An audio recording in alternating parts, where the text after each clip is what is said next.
They sold her for 30 pieces of silver and a forgiven debt. Senya Vorn was 19 years old when her stepmother signed away her life, trading her to the Alpha King like livestock at an auction. For 3 years, she had been the ghost of Thornwood Manor, scrubbing bloodstains from stone floors, eating scraps meant for dogs, sleeping in a cellar that flooded every spring. But they didn't know what hid beneath the leather cuff she never removed. They didn't know that her mother's dying words weren't madness, they were prophecy. They didn't know that the strange mark burned into her wrist wasn't a scar. It was a seal. And seals, when pressed hard enough, break. When the cold-hearted Alpha King Kalis Thane ripped that cuff from her arm, he didn't find a servant's brand. He found the symbol of an extinct bloodline, the golden sun of the Aurelians, the wolves of pure light who were slaughtered 2 centuries ago. Every wolf in his kingdom had knelt to find her. And now she was kneeling before him, covered in ash, worth more than his entire throne. The servant girl was about to become the most dangerous woman alive, and she didn't even know it yet. The cellar beneath Thornwood Manor smelled of mildew, rust, and rotting onions. Senya Vorn woke before dawn, as she always did, to the sound of water dripping through the cracked ceiling onto the thin blanket she clutched around her shoulders. She was 19. In the wolf packs, that meant she should have shifted years ago, found her place in the hierarchy, perhaps even caught the scent of a destined mate. But Senya had done none of those things. Her wolf was silent, a void where instinct should have howled. She was, by all accounts, defective.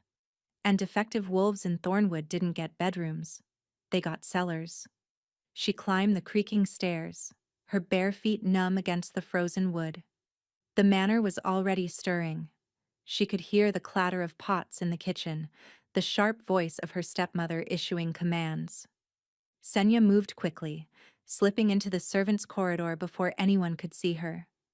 There you are, gutter rat. Too late. Revna Vorn leaned against the doorframe of the kitchen, a half-eaten apple in her manicured hand.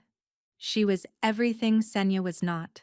Tall, curves in all the right places, hair like polished mahogany that fell in perfect waves. At 21, Revna had already shifted into a sleek brown wolf and had 3 alphas from neighboring packs vying for her attention. She took a bite of the apple, chewing slowly, her amber eyes raking over Senya's threadbare dress. Mother wants the Great Hall spotless before noon. The alpha is visiting. Revna smiled, but it didn't reach her eyes. Try not to embarrass us by existing too loudly. She tossed the apple core at Senya's feet and sauntered away. Senya picked it up. There was still fruit clinging to the core. She ate it as she walked toward the Great Hall, savoring the sweetness. Breakfast wasn't guaranteed. In this house. Not for her. The Great Hall was a disaster. Last night's feast had left wine stains on the ancient tapestries and bones scattered across the long oak table. Senya gathered her bucket, her brush, and the lye soap that had long since cracked the skin of her hands into a permanent map of red fissures. She scrubbed. She always scrubbed. As she worked, her sleeve rode up, exposing the leather cuff wrapped tight around her left wrist. It was old, the hide worn soft as butter, and she never removed it. Not to bathe, not to sleep, not ever. Her mother had given it to her on the night she died. Never let them see the mark, little son. Promise me. They'll kill you if they know. Senya had been 6 years old, holding her mother's hand as the life bled out of her onto the forest floor. She hadn't understood then. She barely understood now. But she had kept the promise for 13 years, and she would keep it until she died. The mark beneath the cuff sometimes burned, a low, pulsing heat that flared when she was angry or afraid. She had learned to ignore it, the way she had learned to ignore hunger and cold and the casual cruelty of a family that had never wanted her. Her father had remarried 2 years after her mother's death. Helda had seemed kind at first, bringing Senya sweets and braiding her hair. But then her father died. A hunting accident, they said, though his body was never found. And the mask had crumbled. Senya became the help, then the servant, then the ghost. She was almost finished with the table when the front doors crashed open. Aldrich Vane, the Alpha of Thornwood, strode in with his beta close behind. He was a thick-necked man with a perpetual sneer and eyes that lingered too long on the female servants. "Helda!" he bellowed. Senya's stepmother appeared instantly, her face arranged in simpering delight. "Alpha Vane, what an honor! We weren't expecting you until—" "Shut up!" Aldrich cut her off. His eyes swept the room and landed on Senya, still kneeling by the table with her brush. A slow smile spread across his face. "I have news. A buyer for the girl." Senya's blood turned to ice. Helda's expression flickered. Surprise, then calculation, then something that looked almost like relief. "A buyer?" Helda repeated. "For her? The Shadowborn King needs servants for his citadel. Strong ones. Apparently, they keep dying." Aldrich laughed at his own joke. "He's paying well. Enough to clear your debts to me. With interest." Senya couldn't breathe. The brush fell from her numb fingers. Helda turned to look at her stepdaughter, and for the first time in years she smiled. "Sold," Helda said. "When do they collect her?" The word echoed in Senya's skull like a death knell. Sold. Sold. Sold. She scrambled to her feet, the bucket of gray water sloshing over the floor she had just cleaned. "You can't. I'm not property. I'm pack. The old laws say—" "The old laws." Aldrich Vane stepped closer, and Senya, instinctively backed against the table. "The old laws say a wolf without a shift is no wolf at all. You're a burden, girl, an embarrassment. Be grateful I found someone willing to take you." The Shadowborn King. Senya's voice trembled despite her efforts to steady it. She had heard the stories. Every wolf had. "His servants don't just die. He works them to death. He pays," Helda interrupted smoothly. "And that's all that matters." Revna had appeared in the doorway, watching the scene with barely concealed glee. "Maybe he'll finally put you to good use, little rat. I hear he has a temper. Maybe he'll rip your throat out on the first day and save everyone the trouble." Senya's wrist burned beneath the leather cuff, a sharp, insistent heat that made her grit her teeth. "Not now. Control it. Please." The word tasted like ash in her mouth, but she forced it out. She looked at Helda, searching for any trace of the woman who had once braided her hair. "Mother, stepmother, I've served faithfully. I've never complained. I'll work harder. You'll do nothing." Helda's voice was flat. "The deal is done. The king's men arrive at dusk." She turned to Alpha Vane with a gracious nod. "We'll have her cleaned and ready." Cleaned. Like a pig for market. The next hours passed in a blur of humiliation. Senya was dragged to the servants' washroom, stripped and scrubbed by rough hands that didn't care about the bruises they left. They tried to remove her leather cuff. "No." Senya yanked her arm back with a ferocity that surprised even her. "It stays." The servant woman narrowed her eyes. "The king's household won't want you wearing rags." "It stays." Senya's voice dropped low, and for a moment something flickered in her eyes. A flash of gold that made the servant woman step back. "Touch it again, and I'll bite your fingers off." The cuff stayed. They dressed her in a rough-spun gray dress, the uniform of a sold servant, and bound her wrists with rope. Not tight enough to injure, but tight enough to remind her of her place. She was led to the front courtyard as the sun began to sink, painting the sky in shades of blood and amber. A black carriage waited. It was unlike anything Senya had seen, wrought iron twisted into shapes that seemed to writhe in the fading light, pulled by 4 horses with coats so dark they absorbed the sunset. The crest on the door made her stomach clench.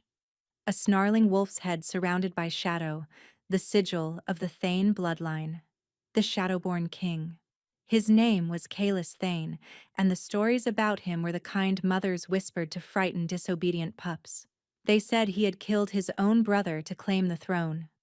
They said his wolf was not gray or black or brown, but pure shadow, a beast that could melt into darkness and reappear behind you with its teeth at your throat. They said he hadn't smiled in a decade, not since the curse took hold. The curse. That was the other story. The Thane. Bloodline was dying. Every generation weaker, lives shorter, unable to find true mates. The king was 28 years old, and the whispers said he would be lucky to see 40. A man in black livery stepped down from the carriage. His face was impassive as he surveyed her. This is the one? Senya Vorn, Alpha Vane confirmed. Strong enough to work, meek enough not to cause trouble. She's wolfless. No risk of her challenging anyone. The man in black circled her slowly, inspecting her the way one might inspect a horse for lameness. Senya kept her eyes down, her jaw tight, her wrist throbbing with hidden heat. She'll do. He gestured to the carriage. Get in. Senya looked back at the manor one final time.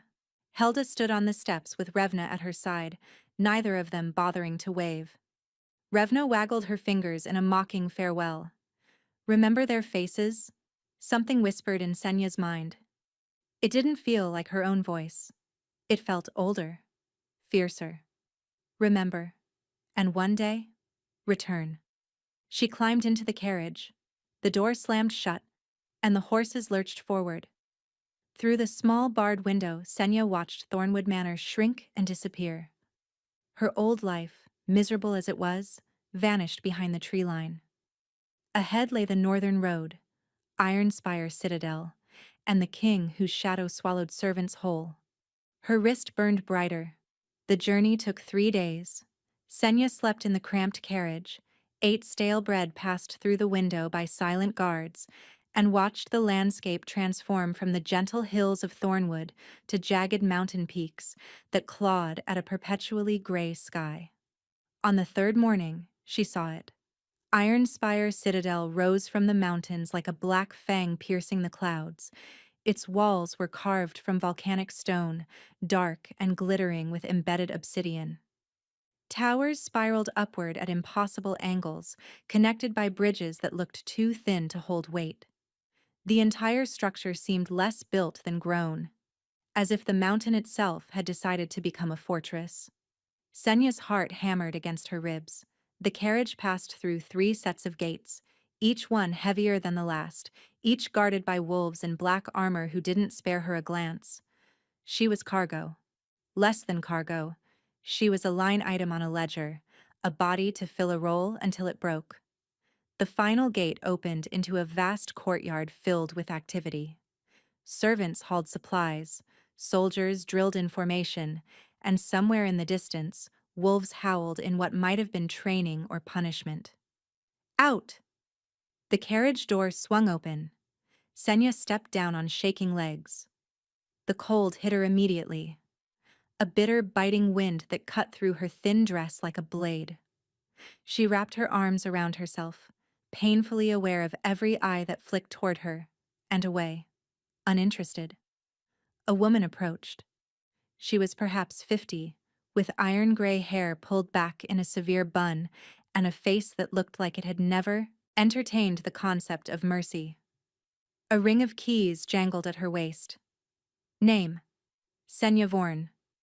You'll address me as Mistress Varga. You'll speak when spoken to, work when commanded, and sleep when permitted. The woman's eyes traveled down Senya's frame with clinical detachment. You're thin. Can you lift? Yes, mistress. We'll see. Mistress Varga jerked her head toward a side door. Processing first. Move. Processing meant standing in a line with 11 other sold servants. All of them women, all of them young, all of them wearing the same hollow expression of resigned terror. They were inspected, measured, questioned about their skills. When they asked Senya what she could do, she listed the only things she knew: cleaning, cooking, mending, and scrubbing. Another floor scrubber. The intake officer sighed. Chamber duty. She can start with the East Wing.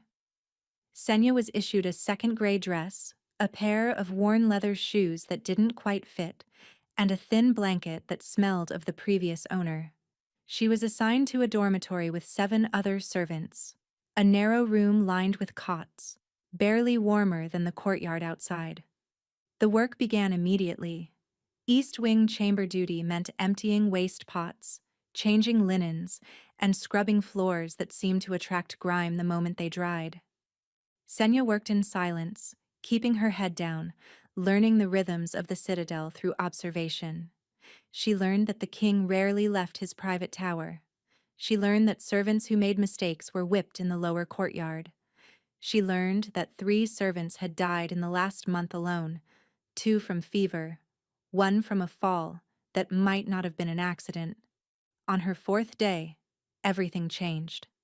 Senya was carrying a bucket of wash water down a narrow servants' corridor when a door burst open ahead of her. A man stumbled out. One of the guards, drunk despite the early hour, his face flushed with ale. He saw her and grinned. New meat. He blocked her path, swaying slightly. Pretty, for a floor scrubber. Senya stepped to the side. Excuse me, sir. He stepped with her, still grinning.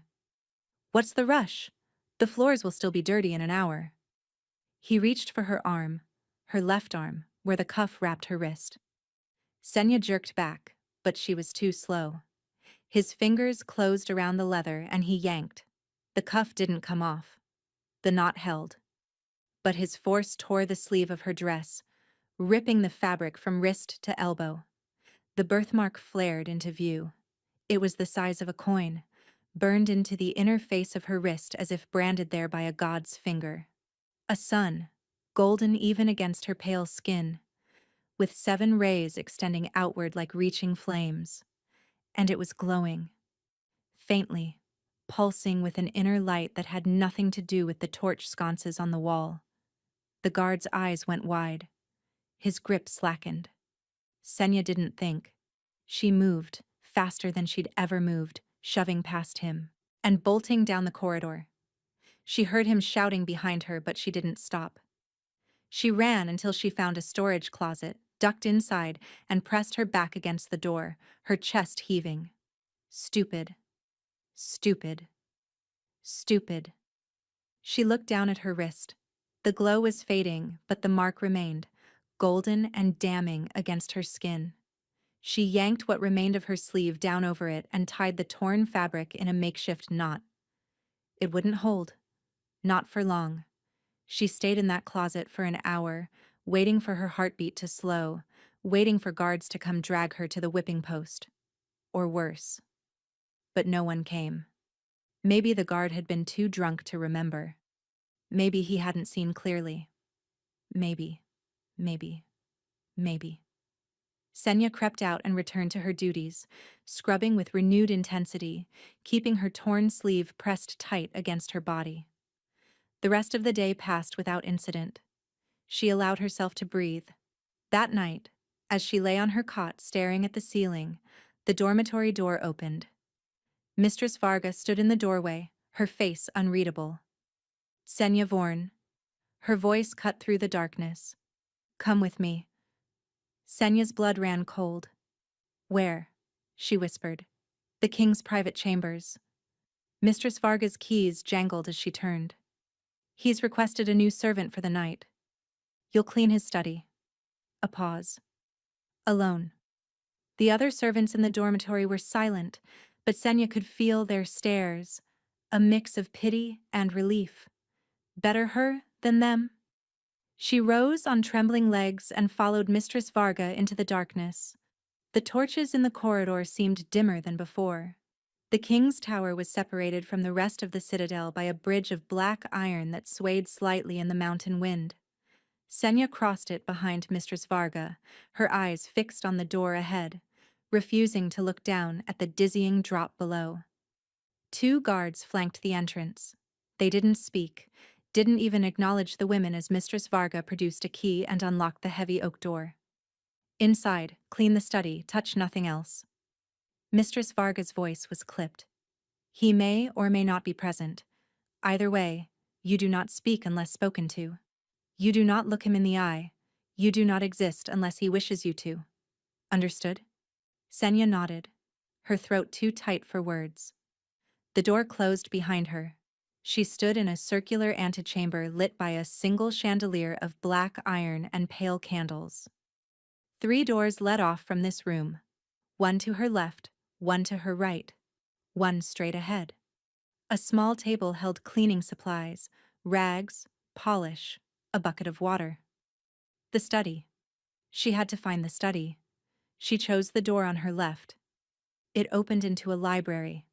Walls lined floor to ceiling with books so old their spines had crumbled to dust. The smell hit her immediately. Aged paper, leather, and something else. Something wild, like a storm about to break. She wasn't alone. You're not the usual one. The voice came from the shadows near the window. Deep, cold, and utterly devoid of warmth. Senya's heart stopped. A figure unfolded from a high-backed chair she hadn't noticed. He stepped into the candlelight and Senya forgot how to breathe. Kalis Thane was not what the stories described. He was tall, over 6 feet, with shoulders that spoke of a predator's strength barely contained. His hair was black as a raven's wing, swept back from a face that seemed carved from the same volcanic stone as his citadel. Sharp cheekbones, a jaw that could cut glass, and eyes. His eyes were the color of molten silver, and they were fixed on her with an intensity that made her feel like prey.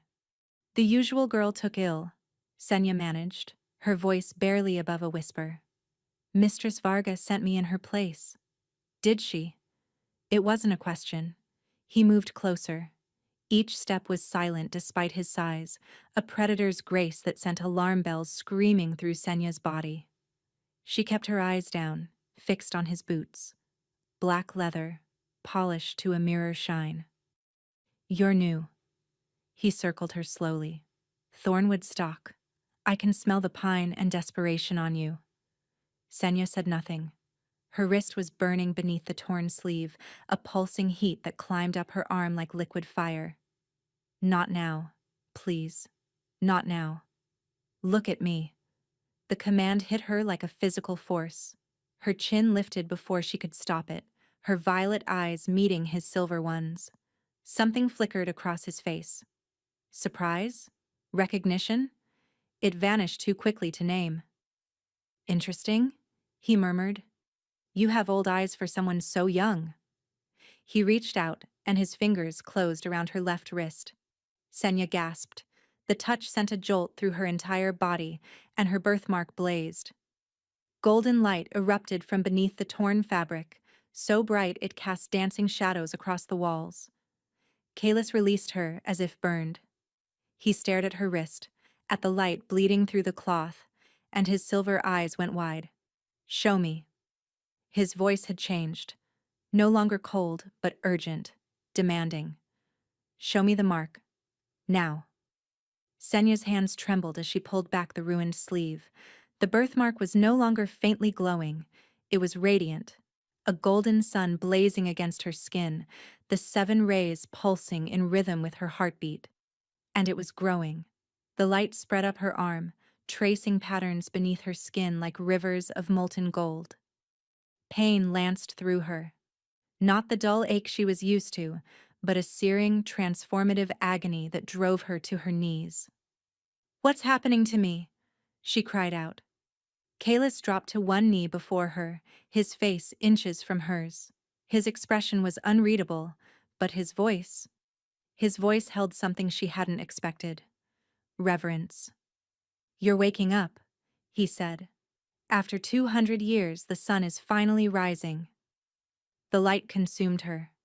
Senya screamed as fire raced through her veins, not destroying, but remaking. Every cell in her body felt like it was being rewritten by a hand older than time.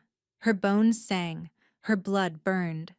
The wolf that had been silent for 19 years suddenly roared to life inside her skull. Finally. The voice was hers and not hers. It was ancient, feminine, and furious. They caged us. They poisoned us. They made us forget. But we are awake now, little son, and we will never kneel again. Senya's back arched. A sound tore from her throat. Half howl, half something else entirely. The windows of the study exploded outward, glass cascading into the night. The candles flared and died. The books on the shelves trembled. And then the light erupted outward. A shockwave of golden energy blasted through the tower.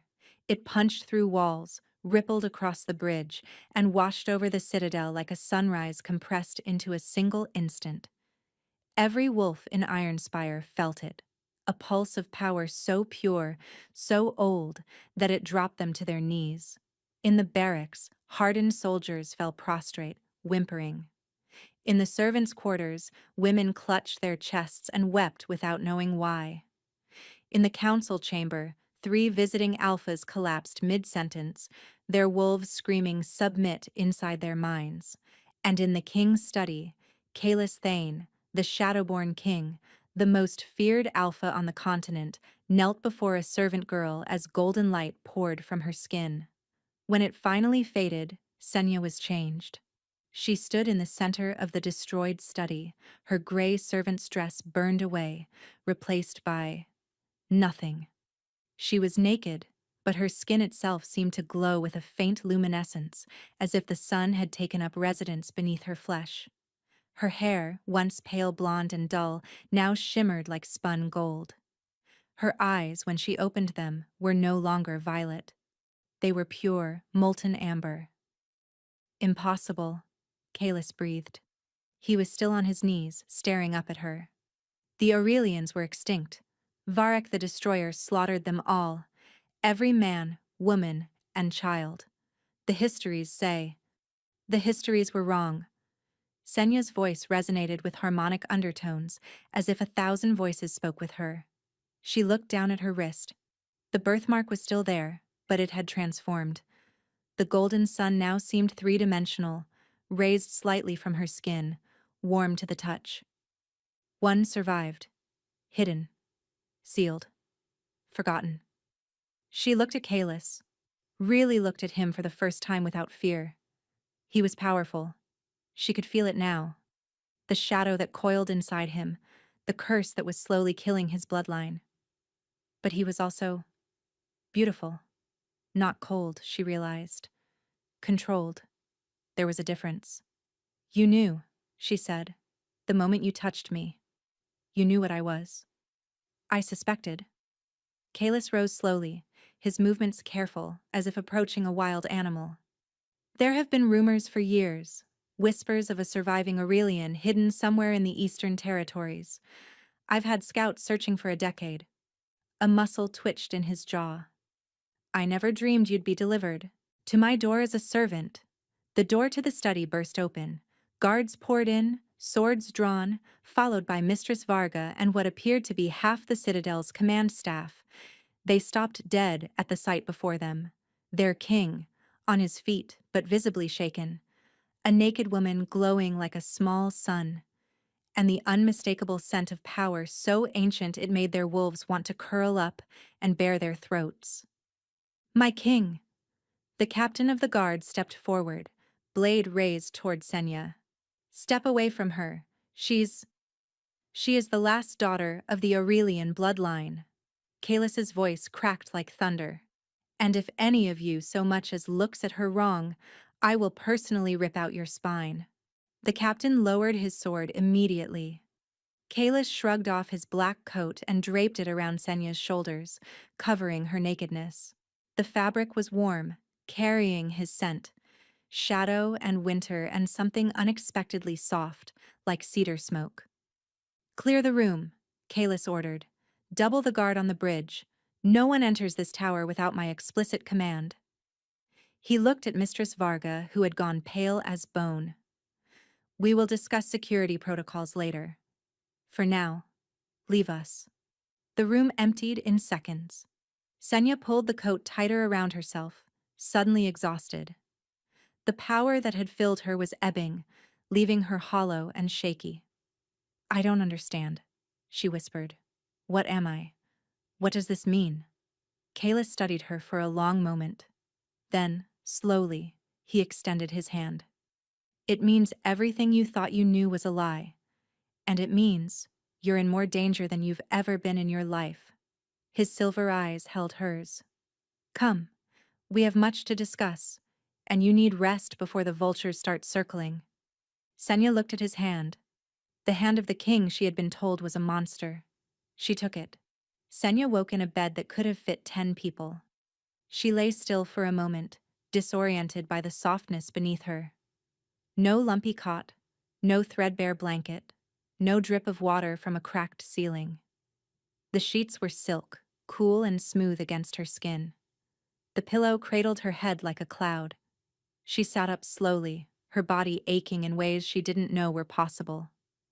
The room around her was enormous. Vaulted ceilings painted with murals of wolves running beneath a golden sun, tall windows that looked out over snow-capped peaks, a fireplace large enough to roast an ox crackling with warmth. She was wearing a nightgown she didn't recognize, white silk, trimmed with gold thread, fit for a princess. The memories crashed back. The light. The power. The king on his knees. You slept for 14 hours. Senya's head snapped toward the voice. Kalis sat in a chair by the window, silhouetted against the morning light. He looked like he hadn't slept at all. Shadows beneath his silver eyes, his dark hair slightly disheveled. He was dressed simply now, a gray tunic and black trousers, but he still radiated authority like heat from a furnace. "How do you feel?" he asked. "Like I was struck by lightning and then run over by a carriage." Senya's voice was hoarse. "What happened to me?" Kalis rose and crossed to a side table where a tray of food waited. Bread, cheese, fruit, a steaming pot of tea. He poured a cup and brought it to her, his movements unhurried. "You awakened." He handed her the cup, his fingers brushing hers. A spark of warmth passed between them, and Senya felt her birthmark pulse in response. "Your power was sealed when you were a child, a desperate measure, I suspect, to hide you from those who hunted your kind. The seal held for 19 years. Last night, it broke."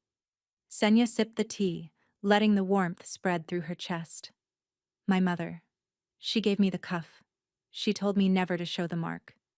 "Your mother was wise." Kalis returned to his chair, but this time he pulled it closer to the bed. 200 years ago, the Aurelian bloodline ruled all the packs. They were the wolves of the sun, blessed by the goddess with power over light, capable of healing, of prophecy, of combat abilities that made ordinary alphas look like pups. His voice darkened. And then, Varric the Destroyer rose. "I've heard that name." Senya frowned.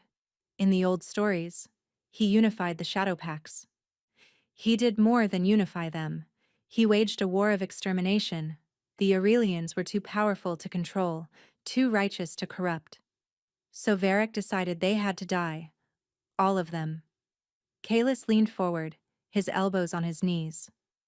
"The Burning Night. That's what the histories call it. Varric and his armies attacked during the summer solstice, when the Aurelians gathered to celebrate. They killed thousands. Men, women, children. They hunted down survivors for decades afterward. The bloodline was declared extinct." Senya's hands trembled around the teacup. "But my mother must have escaped, hidden herself among humans perhaps, or found a pack willing to shelter her. She had you, and she knew what would happen if anyone discovered what you were." Kalis's silver eyes held hers. "The seal on your power wasn't just to hide you, Senya. It was to keep you alive. An Aurelian child radiates power from birth. Your mother caged your wolf, suppressed your gifts, and turned you into something that looked ordinary." His jaw tightened. "It must have been agony for her, watching you suffer as a defective wolf, knowing she had made you that way to save your life." Tears burned in Senya's eyes. She thought of all the years of mockery, the shame of being wolfless, and the belief that she was broken. Her mother had done that on purpose, to protect her. "Who killed her?" Senya's voice was barely a whisper. "She died when I was 6, in the forest. There was so much blood. Kalis's expression hardened. The pure dawn. The what? A faction of fanatics. Descendants of Varric's original followers. They believed the Aurelians were an abomination. Wolves who stole too much of the goddess's power. They've spent 2 centuries ensuring the bloodline stays dead. He paused. Someone must have discovered your mother's identity. They found her, killed her, but somehow you escaped. My guardian. Senya remembered suddenly. A man's face, rough hands lifting her, the sound of howling in the distance. There was a man, a warrior. He carried me away. He brought me to Thornwood. The pieces clicked into place. That's why the old Alpha took me in. He knew. He knew what I was. And when he died, the secret died with him. His son, Aldrich Vane, he sold me to you. Senya's grief curdled into something colder. He didn't know what I was. He just wanted to clear Helda's debts. Ironically, his greed may have saved your life. Kalis almost smiled. The pure dawn has spies everywhere. If you had stayed in Thornwood much longer, they would have found you. Here, in my citadel, you have protection. Senya set down the teacup. Why do you care? Why protect me? Kalis was silent for a long moment. When he spoke, his voice was lower, rougher. Because my bloodline is cursed. The Thanes have carried shadow in our veins for generations, a gift and a poison. Each generation grows weaker, dies younger. I am the last of my line, and I will not live to see 50. He met her eyes. The old texts speak of only one cure, the light of the Aurelians, bonded to the shadow of the Thanes. Sun and darkness in balance. Senya's breath caught. You want to use me. I want to save my people. Kalis didn't flinch from the accusation. But I won't force you into anything. You are not a prisoner here, Senya. You are not a servant. As of this moment, you are a guest of the crown, and under my protection until you decide otherwise. He stood, moving toward the door. Rest. Eat. When you're ready, we'll begin your training. Your power is awake now, but it's wild, uncontrolled. If you don't learn to master it, he paused at the threshold. The pure dawn isn't the only danger. An Aurelian who can't control her light eventually burns from the inside out. He left, closing the door softly behind him. Senya sat alone in the enormous bed, surrounded by silk and gold, the birthmark on her wrist radiating gentle warmth. She was no longer a servant. She was no longer worthless. She was the last Aurelian, hunted, powerful, and completely unprepared for what came next. But one thing was certain. She would never scrub another floor again. 3 days passed in a blur of discovery. Senya learned that she could summon light from her palms. Small orbs at first, flickering and unstable, but growing stronger with each attempt. She learned that her wolf, when she finally saw her in the reflection of a still pool, was not gray or brown or black. She was gold. Pure, blazing gold, with eyes like twin suns.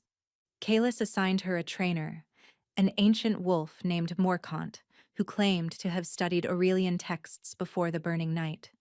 He was patient, methodical, and utterly unimpressed by her fumbling attempts at control. You are a bonfire trying to be a candle, Morkant said on the 3rd morning, after Senya accidentally scorched a tapestry worth more than Thornwood Manor. Stop fighting your power. It is not your enemy. It burns, Senya gritted out, shaking her singed fingers. Of course it burns. You are the sun. Morkant's wrinkled face softened slightly. But the sun does not burn itself. It simply is.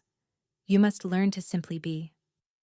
That evening, Kalis found her on the tower balcony, staring out at the mountains.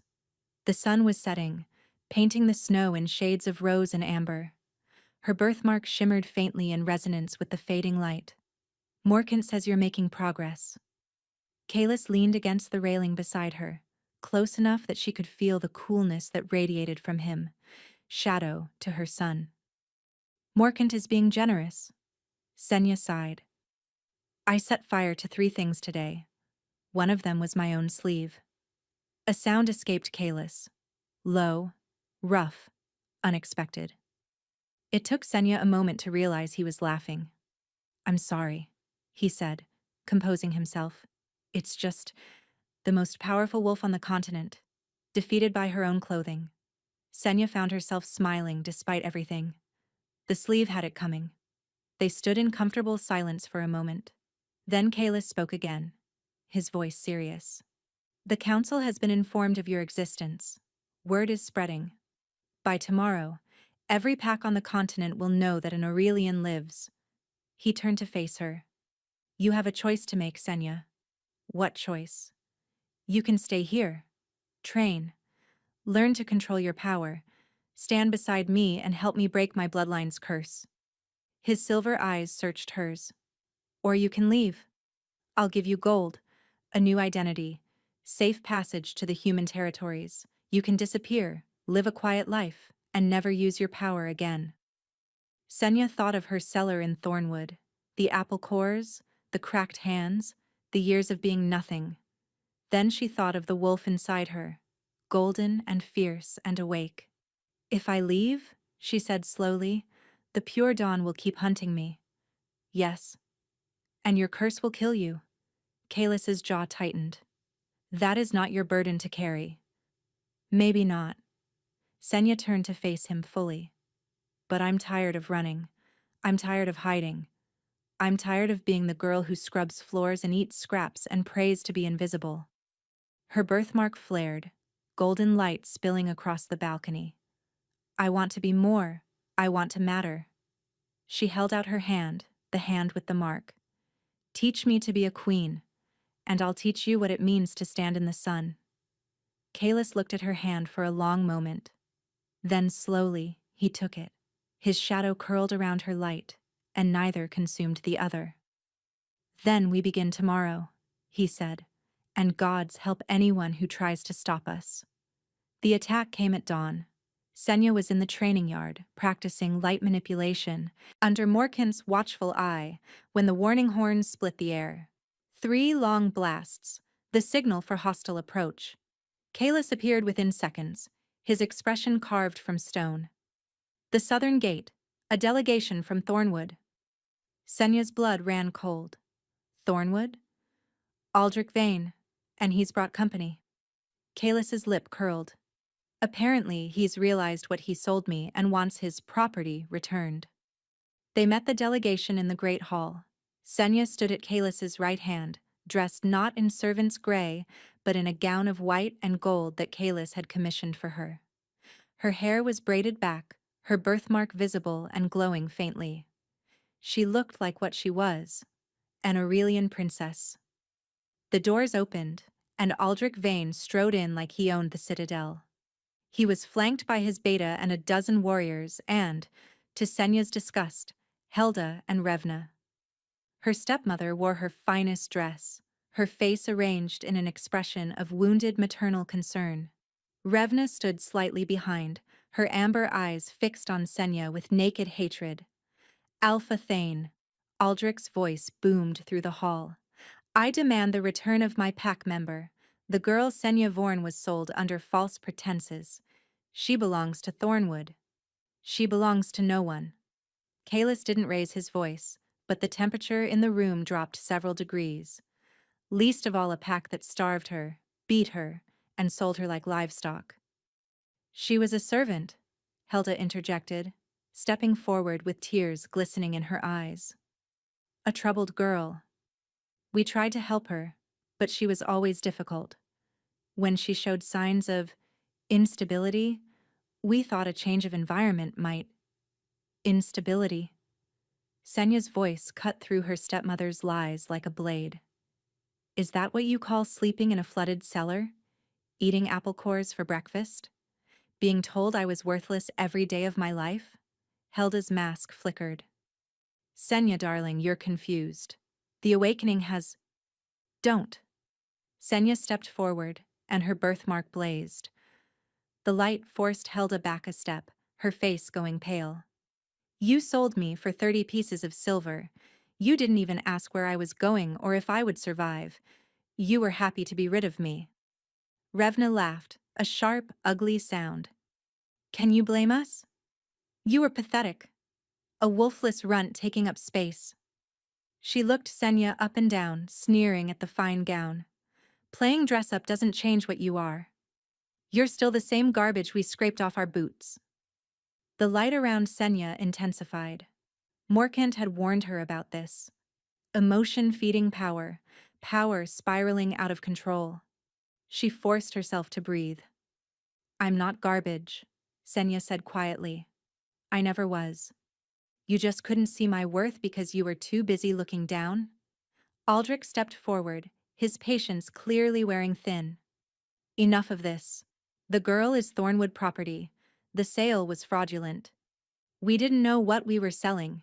I'm invoking the right of reclamation under Pack law." Kalis moved so fast he blurred. One moment he was standing beside Senya. The next, he had Aldrich by the throat, lifting the larger man off his feet. "You dare invoke Pack law in my hall?" Kalis's voice was barely human. Shadows writhed around him, tendrils of darkness coiling up his arms. "You sold her. The transaction is complete. She is under my protection now, and if you or anyone from your pathetic territory comes within 100 miles of her again, I will personally ensure that Thornwood burns to ash." He released Aldrich, who stumbled backward, gasping. However, Kalis straightened his tunic, his composure returning like a mask sliding into place. "I am not unreasonable. The law allows for disputes to be settled by combat. If you believe your claim is just, choose a champion. I will choose mine." Aldrich's eyes darted to Senya, calculating. "Fine.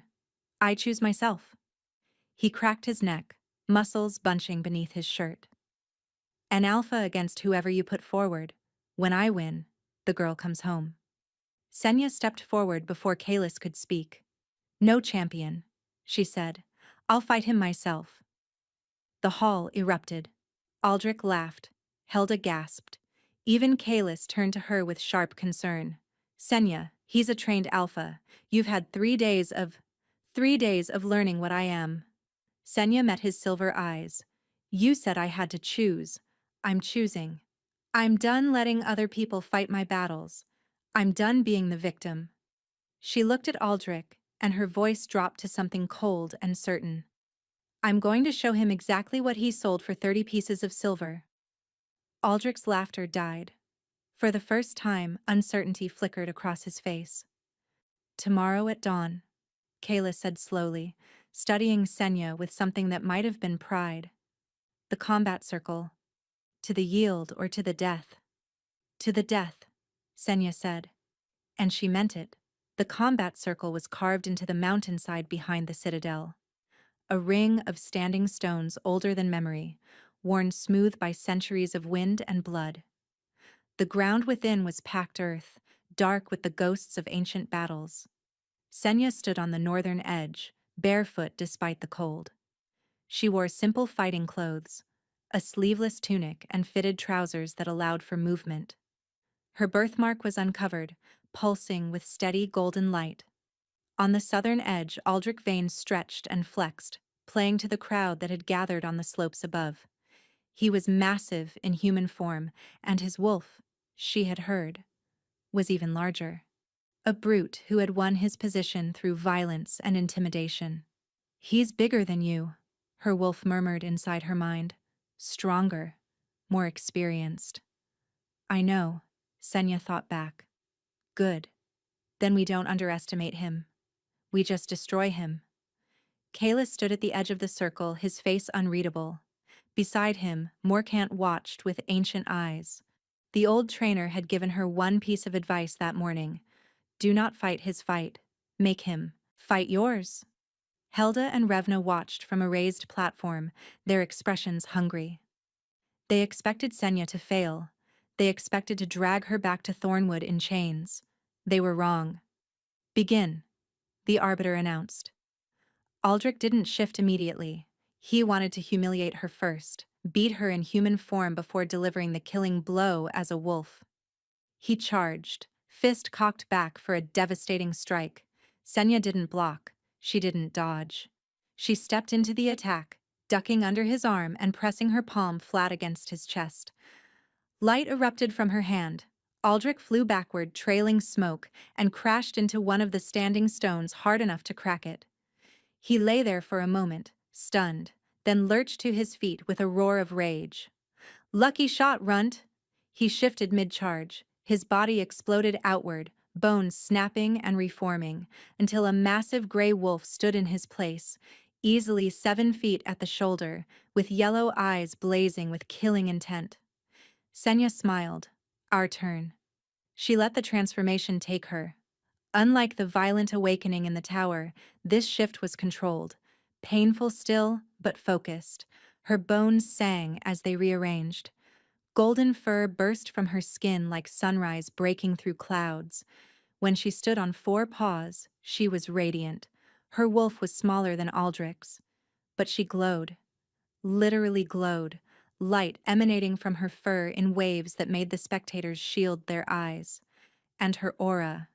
The sheer pressure of it forced the weaker wolves in the crowd to their knees. Aldrich hesitated. For the first time, real fear flickered in his yellow eyes. He should be afraid, her wolf growled. He should be terrified. They clashed in the center of the ring. Aldrich was strong, brutally so. His jaws snapped at her throat, his claws raked at her flanks.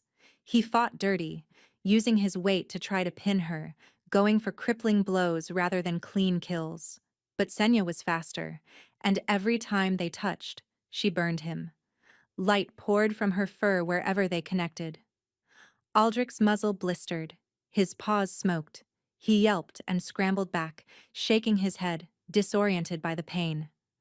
Now, her wolf commanded. Senya lunged. She didn't go for his throat. Too predictable. Instead, she went low, sinking her teeth into his front leg and wrenching. The snap of bone echoed across the mountainside. Aldrich howled and collapsed. He tried to rise, but his leg buckled beneath him. He snapped at her desperately, but Senya was already circling, already positioning herself.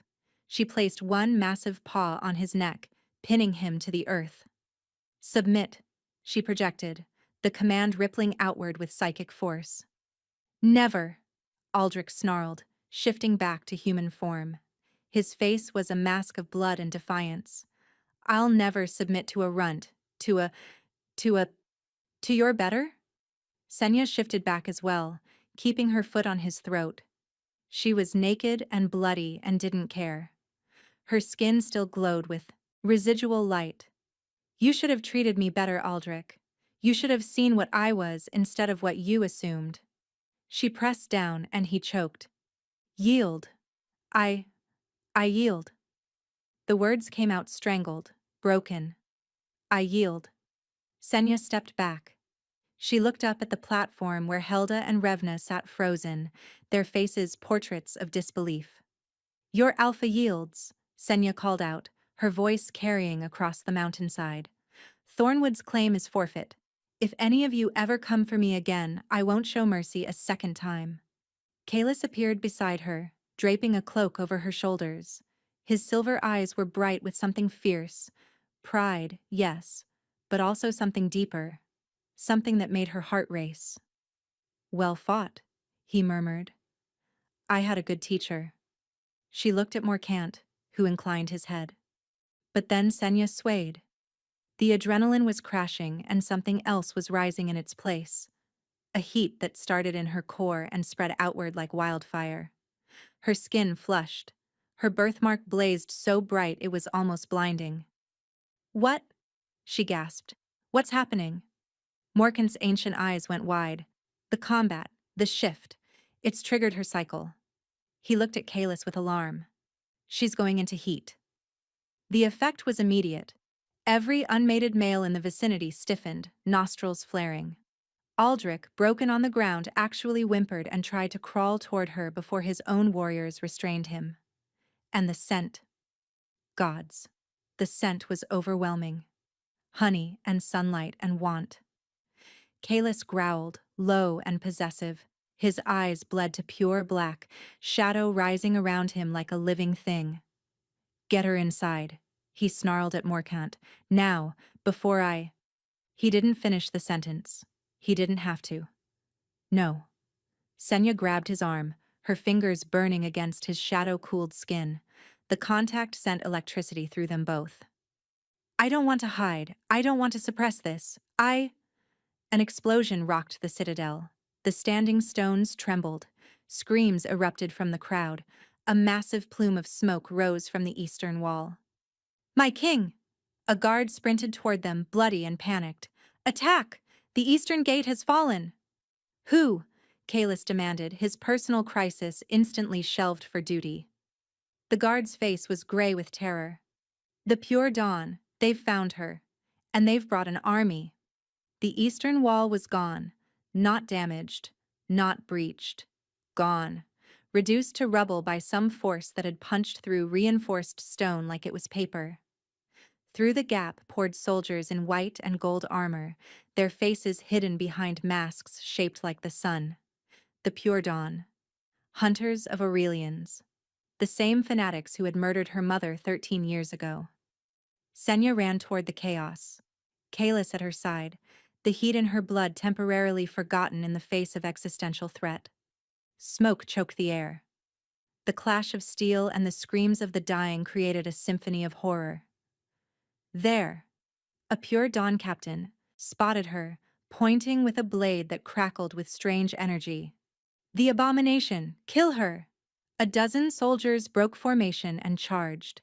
Kalis intercepted them like a shadow given form. He didn't shift. He didn't need to.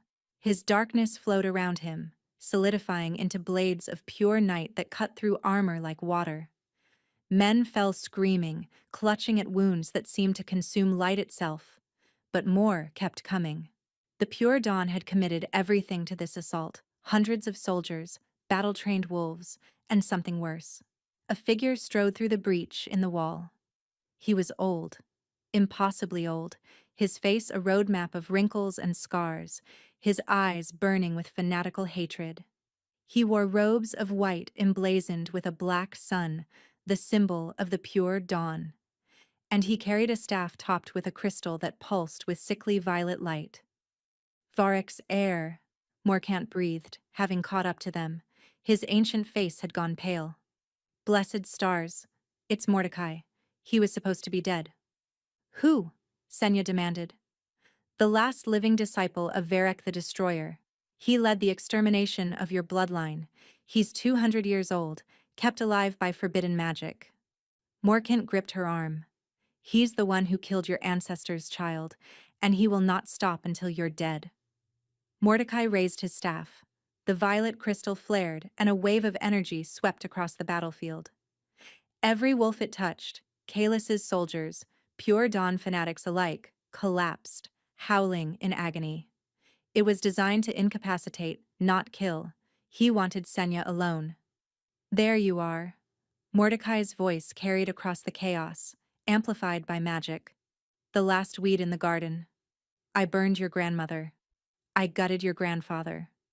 I drowned your mother's screams in her own blood." He smiled, revealing teeth filed to points. "And now I'll finish what I started." He thrust his staff forward, and a beam of violet light lanced toward Senya. She raised her hands instinctively. And the light stopped. A barrier of gold had materialized before her, pulsing with her heartbeat. The violet beam splashed against it like water on stone, dissipating harmlessly. Mordecai's smile faltered. "Impossible. You're untrained. You shouldn't be able to—" "I'm an Aurelian." Senya stepped forward, the heat in her blood transmuting into something else. Pure, righteous fury. "We don't follow your rules." She dropped the barrier and thrust both hands forward. Twin columns of golden fire erupted from her palms, screaming across the battlefield toward Mordecai. The old fanatic raised his staff, creating a shield of his own, but the force of her attack drove him backward, his feet carving furrows in the stone. "You killed my mother!" Senya screamed, pouring more power into the attack. Her birthmark was blazing like a second sun, light radiating from every inch of her skin. You hunted my people like animals. You thought you could exterminate us? She pulled her hands back and slammed them together. The two columns of fire merged into a single devastating beam. It shattered Mordecai's shield, vaporized his staff, and struck him full in the chest. The old man flew backward, crashing through the rubble of the eastern wall. He lay still, smoke rising from his robes. For a moment, silence fell over the battlefield. Then Mordecai laughed.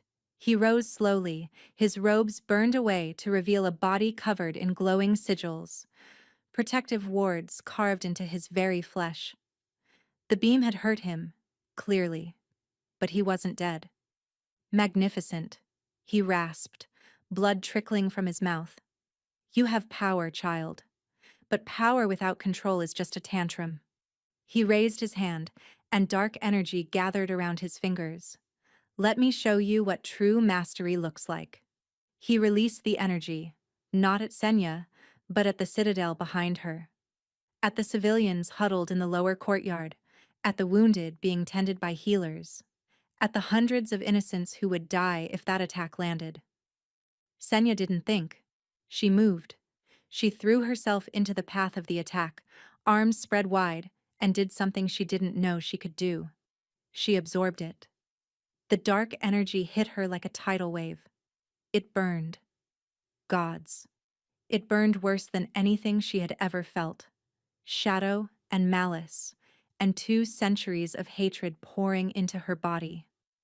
Her birthmark screamed in protest, the golden light flickering, dimming. But she held.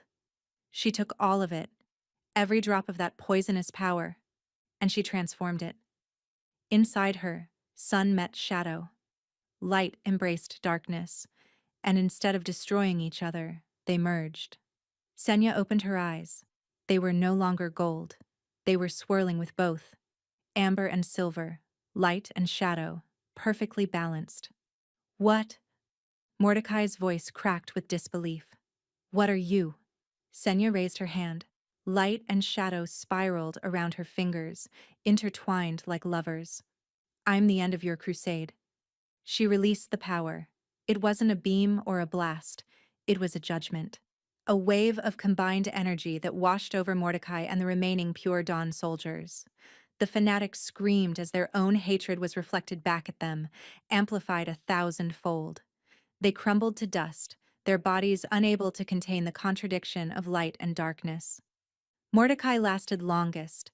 He fell to his knees, clawing at his chest as the sigils on his skin burned away one by one. The prophecy, he whispered, staring at Senya with something approaching awe. The sun and shadow made one, the end of all wars. It was true. He collapsed. This time, he didn't rise. Senya stood alone in the rubble, the combined power still crackling around her. She was exhausted. She was burning. Arms caught her before she fell. Kalis. His face was bloody, his shadows tattered, but he was alive.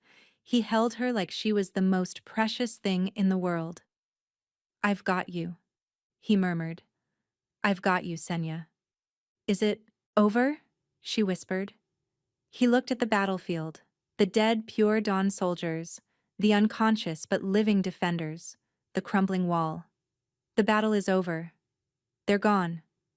His silver eyes met hers and something electric passed between them. But you and I have unfinished business.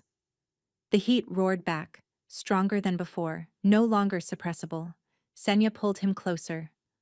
Then let's finish it. Kalis carried her to his private chambers. The citadel was chaos, wounded being tended, walls being secured, victory being processed. But none of it mattered. The heat consumed everything, reducing the world to sensation and need. He kicked the door closed behind them and set her down gently on the massive bed. For a moment, he just looked at her. This woman who had been a servant a week ago, who had destroyed an ancient evil an hour ago, and who was now looking at him with eyes that held both sun and shadow. Are you sure? His voice was rough, strained. The effort of holding back was visibly costing him. The heat can cloud judgment. I won't take advantage. Kalis. Senya reached up and cupped his face in her hands. I chose you. Not because of the heat. Not because of prophecies or bloodlines or curses. I chose you. The man who saw my worth when I was covered in ash. The king who knelt before a servant girl. She pulled him down toward her. Now stop being noble and kiss me. He did. The kiss was like their powers. Shadow and light colliding, consuming, completing. Senya felt the bond snap into place, a golden chain linking her soul to his. She felt his curse recoil from her light, felt her own fire tempered by his darkness. They were different. They were opposites. They were perfect. The night became a blur of heat and whispers and pleasure that bordered on pain. Each touch strengthened the bond. Each gasp wove their souls tighter together. When dawn finally broke, spilling pink light through the shattered windows, they lay tangled in silk sheets, breathing hard, transformed. Senya looked at her wrist. The birthmark had changed. It was no longer just a golden sun. Now tendrils of shadow curled through it, creating something new, something beautiful. The curse, she whispered, pressing her hand to Kalis's chest. I can feel it. It's fading. Kalis's voice was filled with wonder. He lifted his hand, and instead of pure shadow, his power now carried flickers of golden light. You didn't just balance me, Senya. You healed me. Tears burned in her eyes. Good. You deserve to live, Kalis Thane. You deserve a future. He pulled her close, pressing his forehead to hers. Our future, he corrected. Together. 1 month later, the continent gathered at Ironspire Citadel. The eastern wall had been rebuilt, stronger than before, infused with both light and shadow magic. The pure dawn was shattered, its surviving members fleeing to the edges of the world. And today, the wolves came not for war, but for celebration. Senya stood on the great balcony, overlooking a sea of people. She wore a gown of white and black, perfectly balanced, a crown of woven silver and gold upon her head. Her birthmark, the mark of sun and shadow, was displayed proudly, no longer a secret to be hidden. Beside her stood Kalis, looking healthier than he had in years. The shadows under his eyes were gone, his curse was broken, and when he looked at his queen, his smile held a warmth that had been absent for a decade. Lords and ladies of the realm, Kalis's voice boomed across the courtyard. I present to you Queen Senya Thane, last of the Aurelians, breaker of curses, destroyer of the pure dawn, and my bonded mate. The crowd erupted into cheers. But Senya wasn't looking at the dignitaries or the soldiers or the common folk celebrating below. She was looking at a small group standing near the back of the platform. Helda, Revna, Aldrich Vane. They had been brought here in chains, not for execution, but for something far more satisfying. Approach, Senya commanded. They stumbled forward, forced by guards, their fine clothes replaced with the rough gray of prisoners. Helda's face was gaunt with fear. Revna's beauty had faded, stress and sleepless nights taking their toll. Aldrich's broken leg had healed badly, leaving him with a permanent limp. Do you remember what you told me? Senya asked, her voice carrying across the suddenly silent courtyard. You called me a rat, a genetic dead end, garbage to be scraped off boots. Revna opened her mouth. To beg, perhaps, or to spit defiance. But Senya held up a hand. I could kill you. I could have you imprisoned for life. I could do to you everything you did to me and worse. She paused. But I won't. Shock rippled through the crowd. Even Kalis raised an eyebrow. Instead, you will serve, Senya continued.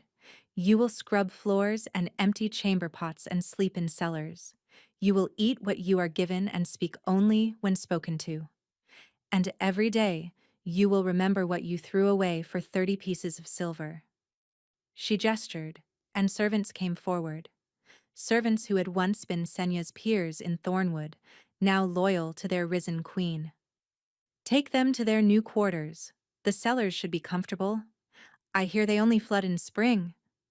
As they were dragged away, Revna twisted to look back, tears streaming down her face. "I'm sorry," she screamed. "I'm sorry, Senya. Please." Senya watched her go without expression. Apologies are cheap. Service is earned. She turned back to the crowd, reaching down to take Kalis's hand. He squeezed her fingers, shadow curling around sunlight. "The old world is ending," Senya announced. "A new age is beginning. One where worth is not determined by birth or power or politics, but by the content of one's heart. I was a servant. I was worthless in their eyes. And now I stand before you as queen." She raised their joined hands. "If I can rise, so can any of you. Remember that." The cheers that followed shook the mountains. Later, as the sun set over Ironspire, Senya stood alone on the balcony where she had first made her choice. The kingdom spread out before her, no longer a prison, but a home. Kalis joined her, wrapping his arms around her from behind. "Any regrets?" he murmured. She thought of the cellar, the apple cores, the bruises and the hunger and the endless, grinding hopelessness. Then she thought of the light, the power, the mate whose heartbeat now matched hers. "Not one," she said. And the sun set on the servant girl who became a queen. Let me know your thoughts in the comments. I read every single one. If you loved this story and want more paranormal romance, revenge fantasies, and epic transformations, smash that like button, subscribe to the channel, and hit the notification bell so you never miss a new upload. Thanks for watching, and I'll see you in the next one.